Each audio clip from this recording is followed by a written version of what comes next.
दोस्तों स्वागत है आप सभी का हमारे इस वीडियो में। दोस्तों मैं गोविंद जायसवाल। दोस्तों आज का जो हमारा टॉपिक है वो है गॉस का प्रमेय यानी कि गॉसेस लॉ। और दोस्तों इसके अंतर्गत हम यहाँ पर पढ़ेंगे कि गॉस का प्रमेय होता क्या है। उसके बाद में गॉस के प्रमेय से जो हमको सूत्र मिलता है, इस सूत्र का निगमन कैसे किया जाएगा, इसके बारे में इस वीडियो में आज हम जानेंगे। तो सबसे पहले यहाँ पर हम जानते हैं कि गॉस का प्रमेय है क्या, यानी कि गॉस ने अपने प्रमेय में बताया क्या। तो इन्होंने बताया किसी बंद पृष्ठ से गुजरने वाली विद्युत फ्लक्स फाई ई उस पृष्ठ द्वारा परिबद्ध कुल विद्युत आवेश Q का 1/ε0 गुना होता है। कहने का मतलब क्या है कि जैसे ये एक बंद पृष्ठ है और इस पृष्ठ से कितने फ्लक्स यानी जो विद्युत फ्लक्स हैं वो कितने गुजर रहे हैं, इस चीज़ को अगर हमको जानना है तो इस पूरे पृष्ठ पर जो विद्युत आवेश है उसका गुणा अगर हम 1/ε0 से कर दें तो हमारा जो विद्युत फ्लक्स कितना गुजर रहा है इसका पता चल जाएगा। तो यहाँ पर क्या बताया गया है कि फाई ई, यहाँ पर यानी मैंने फाई ई लिख दिया जो कि विद्युत फ्लक्स है, और उसके बाद में यहाँ पर लिखा गया है उस पृष्ठ द्वारा परिबद्ध कुल विद्युत आवेश Q का 1/ε0 गुना है। तो यहाँ पर Q का गुणा 1/ε0 से हो जाएगा और यहाँ पर हो जाएगा phi E is equal to Q/ε0। तो ये हमारा हो गया गॉस के प्रमेय से मिला हुआ सूत्र। अब ये जो हमारा सूत्र है, इस सूत्र का निगमन कैसे किया जाएगा इसको यहाँ पर हम जानते हैं। तो दोस्तों इस सूत्र के निगमन के लिए सबसे पहले यहाँ पर हमने एक चित्र ड्रा किया है।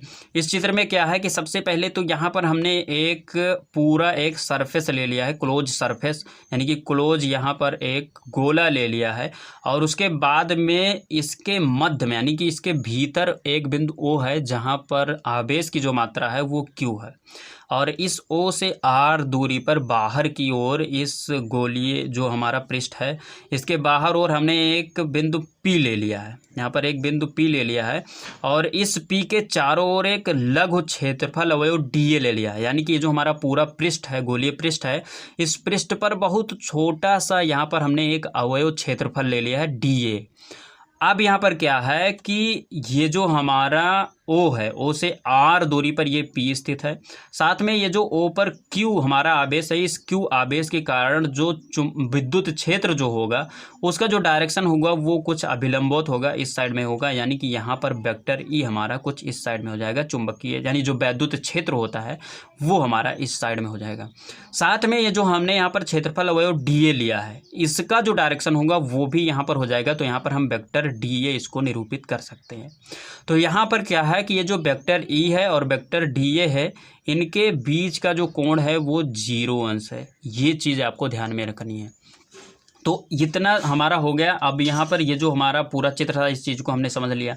अब यहाँ पर क्या करना है कि आपको एक चीज़ ध्यान में रखना है कि आपको पहले से ही यहाँ पर दो सूत्र आने चाहिए, क्योंकि इसके पहले वाला टॉपिक है विद्युत फ्लक्स, और उस फ्लक्स में आपने पढ़ा था कि जो पूरा पृष्ठ होता है वो पृष्ठ में जब आप एक लघु क्षेत्रफल अवयव में से जो गुजरने वाले विद्युत फ्लक्स होती है वो उसका जो क्षेत्रफल होता है उस क्षेत्रफल और उसके बाद में उसका जो विद्युत क्षेत्र होता है उसके गुणनफल के बराबर होता है। तो phi E is equal to vector E into vector D ये हमारा पहले का सूत्र है, इसके पहले वाला विद्युत फ्लक्स में। तो ये सूत्र आपको आनी चाहिए, यानी कि जो एक बंद पृष्ठ में जो एक क्षेत्रफल अवयव अगर लिया जाए वहाँ से जो विद्युत फ्लक्स गुजरती है तो वो जो विद्युत फ्लक्स होती है उसका मान बराबर होता है उसके विद्युत जो क्षेत्र की तीव्रता है उसका, और उसके बाद में उस क्षेत्रफल अवयव के गुणनफल के बराबर होती है। तो ये चीज़ हमारी पहली सूत्र है। दूसरी सूत्र एक चीज़ आपको जाननी होगी जो कि इसके पहले वाले चैप्टर में आपने पढ़ा था, विद्युत क्षेत्र की तीव्रता। तो विद्युत क्षेत्र की तीव्रता E इजिकल टू होता है 1/4πε0 इंटू Q/R²। तो ये आपकी विद्युत क्षेत्र की तीव्रता होती है। तो ये दोनों सूत्र आपको आनी चाहिए। अब क्या है, चूंकि हमको पता है कि ये एक हमने लघु अवयव लिया है तो इससे जो विद्युत फ्लक्स गुजरेगा उसके लिए हमें सूत्र यहाँ पर पता है। तो यहाँ पर क्या हो जाएगा, phi E is equal to vector E into vector D A. अब यहाँ पर क्या है कि चूंकि यहाँ पर हमको यहाँ पर ये जो विद्युत क्षेत्र की तीव्रता वेक्टर ई और उसके बाद में ये जो हमारा क्षेत्रफल अवयव DA का जो डायरेक्शन है वो वेक्टर DA है, इनके बीच का कोण हमें 0 अंश पता है। तो यहाँ पर जब वेक्टर को हटाएंगे तो यहाँ पर क्या हो जाएगा, phi E is equal to E into DA cos theta. और थीटा का मान जो है वो 0 अंश है, तो यहाँ पर 0 अंश हो जाएगा। और कुल मिलाकर जो यहाँ पर हो जाएगा वो हो जाएगा फाई ई इजिकल टू यहाँ पर ई इंटू डी ए, क्योंकि कॉस 0 अंश का जो मान होता है वो 1 होता है। तो यहाँ पर हमारा 1 से जब गुणा होगा तो यहाँ पर ई डी ए हो जाएगा। तो ये जो हमारा phi E is equal to E D A आया है, ये केवल इस इतने भाग में से कितना वैद्युत फ्लक्स गुजर रहा है ये आया है। अब अगर हमको पूरे पृष्ठ यानी कि जो पूरा पृष्ठ है इससे गुजरने वाली वैद्युत फ्लक्स को जानना है, तो इसके लिए हमको यहाँ पर क्या करना होगा कि इस वाले का यानी कि इस वाले भाग का इंटीग्रेशन कर देना होगा। तो यहाँ पर हम क्या करेंगे कि इसका हम समाकलन कर देंगे, और वो भी क्लोज इंटीग्रेशन करेंगे, यानी क्लोज यहाँ पर इसका हम करेंगे समाकलन। तो यहाँ पर क्या हो जाएगा, तो पूरे पृष्ठ में जो वैद्युत फ्लक्स गुजरेंगी वो हमको पता चल जाएगा। तो यहाँ पर जब हम करेंगे तो यहाँ पर हो जाएगा phi E is equal to close integral E into D. अब चूंकि यहाँ पर जो पेज है वो ख़त्म हो चुका है, तो हम चलते हैं अपने अगले पेज पर। तो ये यहाँ पर रहा हमारा अगला पेज। अब यहाँ पर क्या है कि सबसे पहले हमें लिख दिया phi equal to close integral E into d A, जो कि इसके पहले हमने लिखा था। अब यहाँ पर क्या है, ई जो है यहाँ पर हमारा ये यहाँ पर कांस्टेंट है, तो ये बाहर हो जाएगा। तो यहाँ पर फाई ई इजिकल टू हो गया E into close integral D A. अब यहाँ पर ई का मान हमको पता है, क्योंकि ई बराबर होता है 1/4 pi epsilon naught into Q upon are square, क्योंकि जो ई है वो हमारा क्या है, विद्युत क्षेत्र की तीव्रता है। तो यहाँ पर हमने पहले ही बताया था कि e is equal to 1/4 pi epsilon naught into Q upon are square होता है। ये दोनों आपको सूत्र याद होना चाहिए थे, ये हमने पहले बता दिया था। तो ई का मान जो है 1/4 pi epsilon naught into Q upon are square होता है। तो इस मान को हम यहाँ पर लाकर रख देंगे।